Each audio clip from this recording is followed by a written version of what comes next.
Oi, gente, tudo bem? Por aqui também, tudo bem.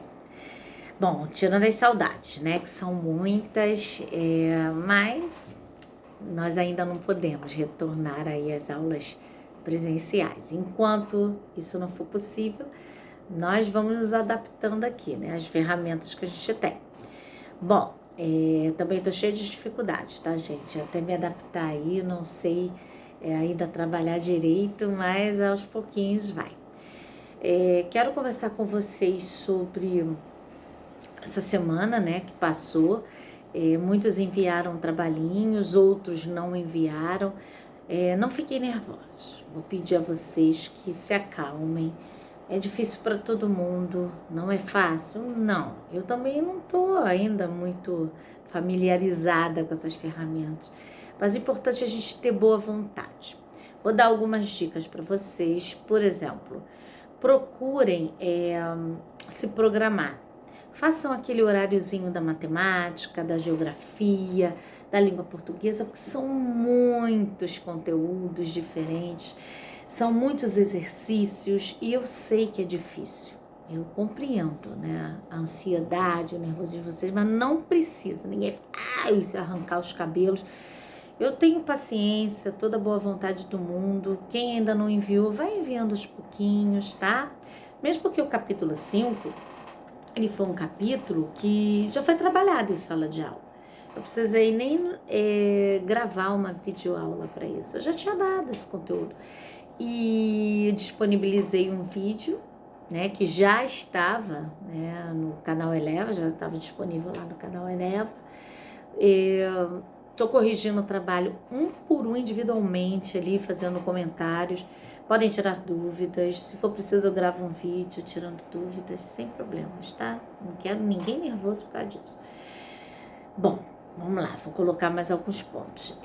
Vou pedir a vocês que, quando enviarem os trabalhinhos, tomem cuidado com letrinha, com lápis, porque eu estou mandando a lápis muito clarinho, tá difícil às vezes para enxergar. Tomem cuidado com a letrinha também. Quem não digitar, tenta fazer uma letrinha legível, às vezes não tá dando para entender, para facilitar um pouquinho, né? O nosso trabalho também são muitos exercícios para corrigir. Então, se vocês capricharem um pouquinho, né, fica mais fácil pra gente, até pra gente poder entender e, né, ficar um trabalhinho mais limpo, tá legal? Outra coisa, não vi dificuldade nos exercícios, não apresentaram dificuldades, acho que o conteúdo, né, foi tranquilo, não vi ninguém com muitas dúvidas, não tive que fazer muitas correções, alterações, mandar refazer, praticamente eu não fiz isso, tá? Bom, vou fazer alguns comentários do que eu quero que vocês tenham em mente, né, sobre o conteúdo. Por exemplo, esse conteúdo fala sobre unidades de conservação, né? Esse capítulo, o que são unidades de conservação, é bom, né?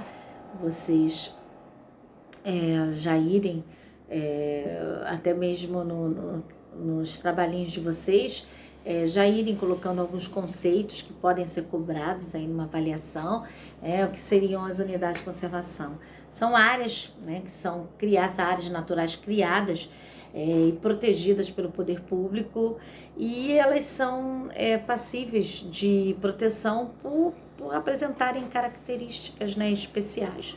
Bom, elas podem ser de dois tipos, elas podem ser de unidades de uso sustentável e unidades de proteção integral. Bom, qual é a diferença básica entre esses dois tipos, né, de unidades? Bom, as unidades de proteção integral, elas têm normas mais rígidas, né?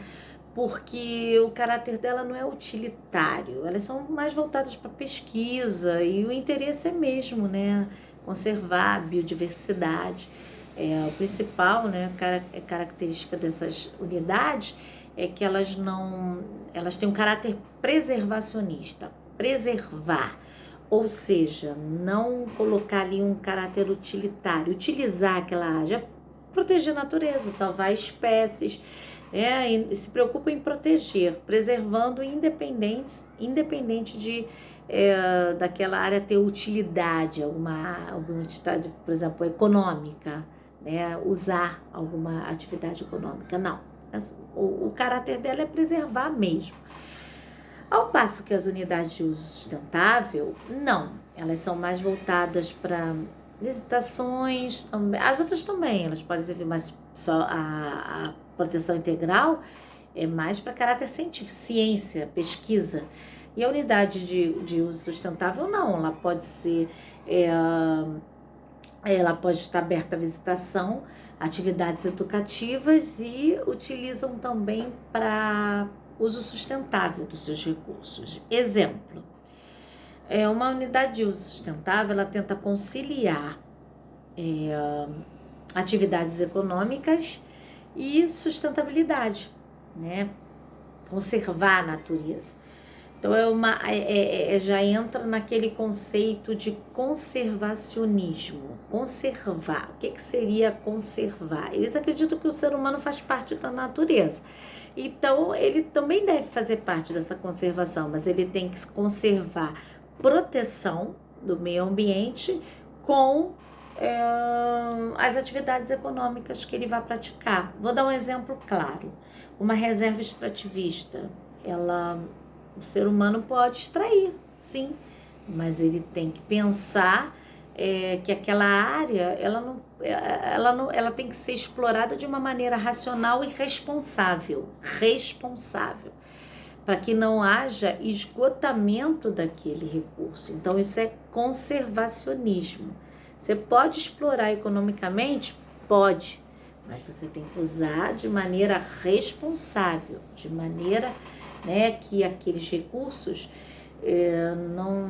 não se esgotem. É aquele conceito de desenvolvimento sustentável, sustentabilidade, né?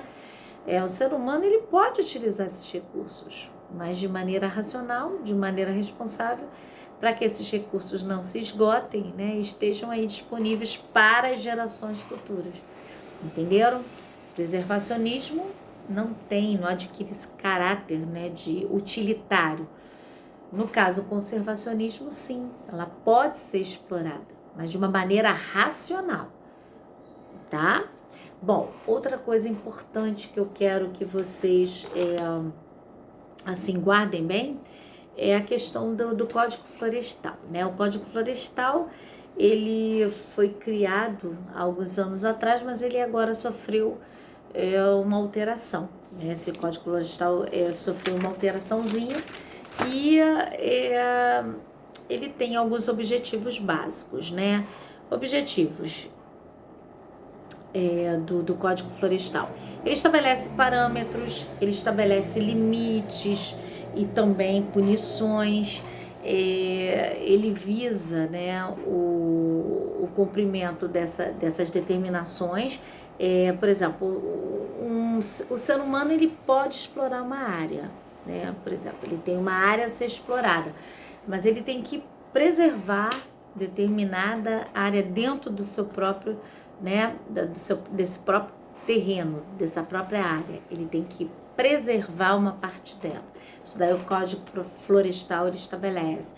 Ele obriga, né, a conservação de uma parte da flora nativa.